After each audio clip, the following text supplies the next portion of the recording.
हम अमूमन पहाड़ों में स्वरोजगार और पलायन रोकने की बात करते हैं, लेकिन आज मैं आपको एक ऐसे भाई की कहानी बताने वाला हूं जो स्वरोजगार और पहाड़ों में पलायन को कैसा रोका जाता है उसका एक उत्तम उदाहरण है। साथियों नमस्कार, मेरा नाम है सैलन सकलानी और आज मैं पहुंचा हूं किंजानी गांव में। ये गांव क्रोच पर्वत, जहां पे उत्तर भारत का एकमात्र कार्तिक स्वामी का मंदिर है, उसके बेस में पड़ता है और यहां से कार्तिक स्वामी की दूरी मात्र 7 किलोमीटर है। आप मेरे आसपास देखेंगे यहाँ पे घने सुनहरे जंगल, ऊंचे ऊंचे देवदार, बांज, बुरांस के पेड़, उन सब के बीच में मैं आज पहुंचा हूं किंजानी गांव के एक बहुत ही खूबसूरत होम स्टे में। और मैं आपको बता दूं कि आज मैं एक ऐसे पहाड़ी भाई की बात कर रहा हूं जिन्होंने गांव में रह के ही स्वरोजगार को अपनाया है और गांव में एक होम स्टे खोला है। बहुत बड़ी बात यह है कि यहाँ से आप कार्तिक स्वामी 7 किलोमीटर जा सकते हैं, यहाँ से आप चोपता तुंगनाथ जा सकते हैं, यहाँ से आप बद्रीनाथ जा सकते हैं, जोशीमठ जा सकते हैं। तो आज ये किंजानी गांव जो कि मोहन खाल के पास पड़ता है, टूरिस्टों के लिए खास करके इस विंटर में घूमने के लिए सबसे अच्छा उदाहरण बना हुआ है। तो आइए मिलवाते हैं आपको बिस्ट बंधुओं से दो भाइयों की ऐसी कहानी जिनमें आपस में जितना प्रेम है उतना ही वो अपने समाज, संस्कृति और अपने देश के प्रति उसको आगे बढ़ाने का, उसका विकास को लेके प्रतिबद्ध है। बहुत बहुत स्वागत है भाई जी। बहुत बहुत स्वागत है आपका। हाँ भाई जी, क्या नाम है आपका? पहले आपसे मिलवाएंगे। मेरा नाम है कमल सिंह बिष्ट।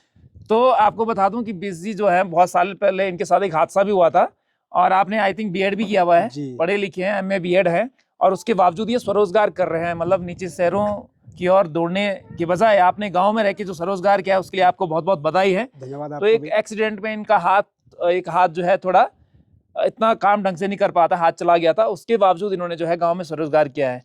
तो भाई जी कैसे आपने इसकी शुरुआत करी? मतलब क्या दिमाग में आया? क्योंकि पढ़े लिखे हैं, नौकरी कर सकते थे, लेकिन स्वरोजगार ही क्यों किया आपने?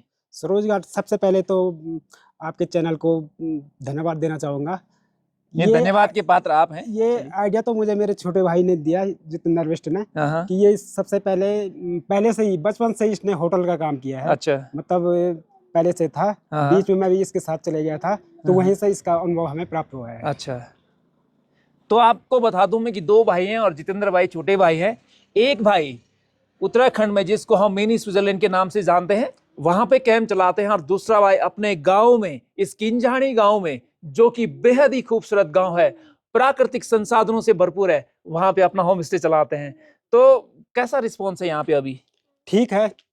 अच्छा, अच्छा रिस्पॉन्स है। तो विंटर में क्योंकि यहाँ पे स्नोफॉल होता है, सामने ऊंची, अगर आप टॉप में चढ़ेंगे तो यहाँ से आपको चोपता की पहाड़ियां दिखाई देती हैं।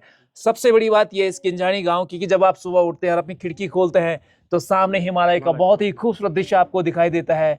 भगवान केदारनाथ की स्वर्णिम पीक यहाँ से दिखाई देती है, उसके ठीक बगल में चौखंबा और ऐसे न जाने कितने, कम से कम 10 से 15 हिमालयन पीक आपको दिखाई देती है।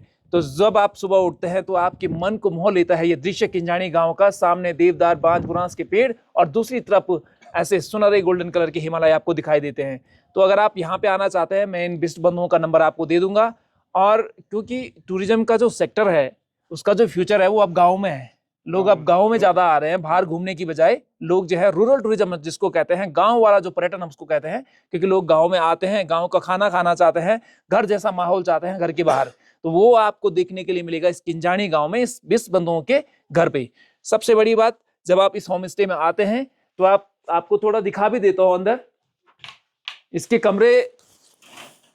ये इस प्रकार के कमरे हैं इस होम स्टे के, जो बिष्ट होम स्टे है किंजानी गांव में। बड़ी बात यह है कि यहाँ पे जो खाना मिलता है वो भी प्योर पहाड़ी खाना मिलता है। आज सुबह खुद मैंने मंडवे की रोटी खाई है और घर का गोभी था, पालक था, हरी सब्जी था, घर का घी था और घर की भांग की चटनी थी। ये सब चीजें आपको मिलेंगी केवल इस होम स्टे में।